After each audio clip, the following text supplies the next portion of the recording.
Welcome to the final video of my Be Your Best Teacher Self series. I've really enjoyed creating this series and I sincerely hope you've enjoyed it and, more importantly, found it useful. Let's wrap up our journey together. Throughout the series, we've covered various essential topics for Young Learner ELT teachers. And today we're going to explore the concept of teaching beliefs and how they shape our classroom practices.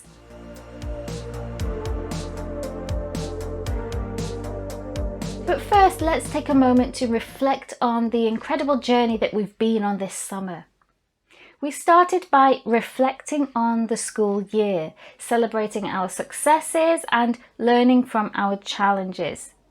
We then explored the importance of connecting with other teachers, understanding the power of collaboration and shared experiences. We dived into fostering positive classroom dynamics, discovering strategies to create a supportive and inclusive learning environment. We also discussed effective classroom setup and seating arrangements, recognizing the impact of physical space on student engagement. We examined effective board work, learning how to utilize this valuable tool to facilitate learning and to enhance student comprehension. And we also delved into the exciting world of using authentic materials in the Young Learner ELT classroom, sparking curiosity and fostering a love for language through real-world learning and connections.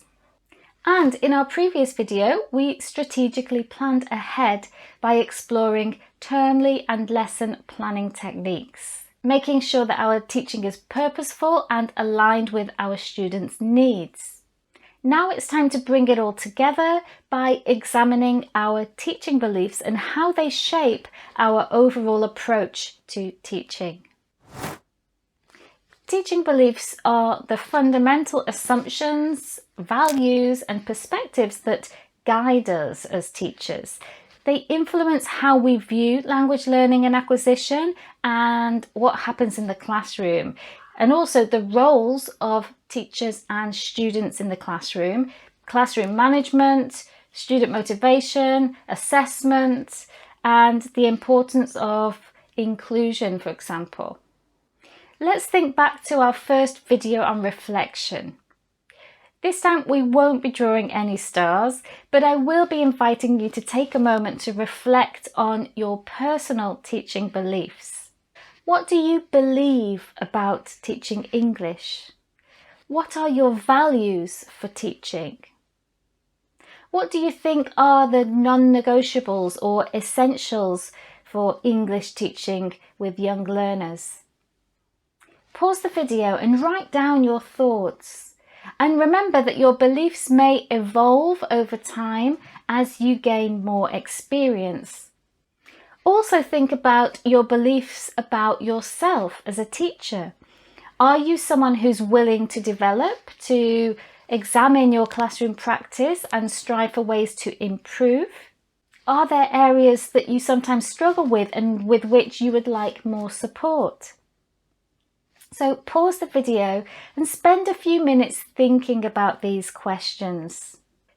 What would you like to be your next steps in being your best teacher self? Thank you for joining me on this journey of self-reflection and professional growth over the summer. I honestly hope that it's got you started on a path to self-improvement and lifelong learning as a teacher, because I think that as teachers, we really are lifelong learners. As for your next steps, I'd like to invite you to join an upcoming workshop called How Do Your Beliefs Affect What Happens in Your Classroom? In this workshop, we'll delve even deeper into our teaching beliefs.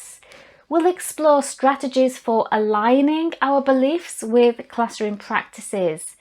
And most importantly, we'll have opportunities for collaborative learning with like-minded educators. Remember, your teaching journey is unique and your beliefs play a significant role in shaping your classroom practice. Embrace your teaching identity and search for opportunities to grow and improve. I encourage you to participate in the workshop to continue your professional development and also to connect with a community of supportive teachers. And come back to these videos once in a while. Share them with your colleagues. And don't forget, be your best teacher self.